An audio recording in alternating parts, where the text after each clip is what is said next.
കോഴിക്കോട് പേരാമ്പ്രയിൽ കണ്ടെത്തിയ ചെങ്കൽ ഗുഹ പുരാവസ്തു വകുപ്പ് പരിശോധിച്ചു. ലഭിച്ച പുരാവസ്തുക്കൾ ഈസ്റ്റ് ഹിൽ പഴശ്ശിരാജ മ്യൂസിയത്തിലേക്ക് മാറ്റി. മഹാശിലാസംസ്കാരത്തിന്റെ ഭാഗമായ ഗുഹയാണ് കണ്ടെത്തിയതെന്ന് അധികൃതർ അറിയിച്ചു. പേരാമ്പ്ര നൊച്ചാട് പഞ്ചായത്തിലെ ചേനോളി സ്വദേശി സുരേന്ദ്രന്റെ സ്ഥലത്ത് വീട് നിർമ്മാണത്തിന്റെ ഭാഗമായി ശുചിമുറിക്കായി കുഴിയെടുക്കുന്നതിനിടെയാണ് ചെങ്കൽ ഗുഹ കണ്ടെത്തിയത്.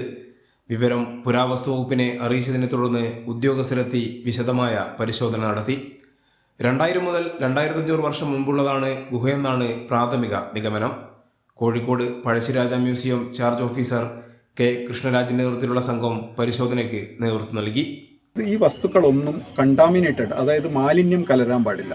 ഈ ബോണൊക്കെ വളരെ ഡ്രൈ ആയിട്ട് തന്നെ കിടക്കണം. ഇതിലിപ്പോൾ വെള്ളം ഇറങ്ങിയിട്ടുണ്ട്. വേരിലൂടെ വെള്ളം ഇറങ്ങിക്കഴിഞ്ഞാൽ ഈ വസ്തുക്കൾ ഡേറ്റ് ചെയ്യാൻ നമുക്ക് ഭയങ്കരമായ പ്രയാസങ്ങളുണ്ട്.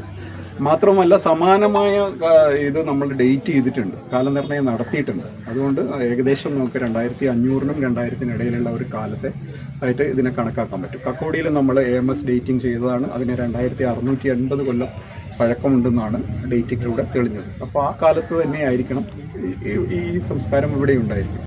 ലഭിച്ച പുരാവസ്തുക്കൾ പ്രദർശനത്തിന് വെച്ച ശേഷം ഈസ്റ്റ് ഹിൽ പഴശ്ശിരാജ മ്യൂസിയത്തിലേക്ക് മാറ്റി. മൺപാത്രങ്ങൾ, ഇരുമ്പ് കൊണ്ടുള്ള ആയുധങ്ങൾ, അസ്ഥികൾ, ബെഞ്ച് എന്നിവയാണ് 3 അറകളുള്ള ഗുഹയിൽ നിന്നും കണ്ടെത്തിയത്.